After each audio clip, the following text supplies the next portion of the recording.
اولاد صالحہ کے حصول کے لیے 3 کام کرنے چاہیے۔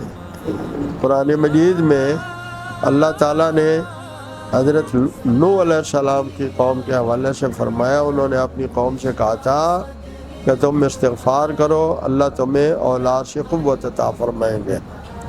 تو جس کی اولاد نہیں ہے وہ کثرت سے استغفار کرے، ایک بات۔ دوسرے نمبر پہ جو دعائیں ہیں، حضرت عمران علیہ السلام کی دعا، حضرت زکریا علیہ السلام کی دعا، حضرت ابراہیم علیہ السلام کی دعا ہے، یہ دعائیں نفل نمازوں کے شہیدوں میں 3 بار پڑھنے کا معمول بنا لیں۔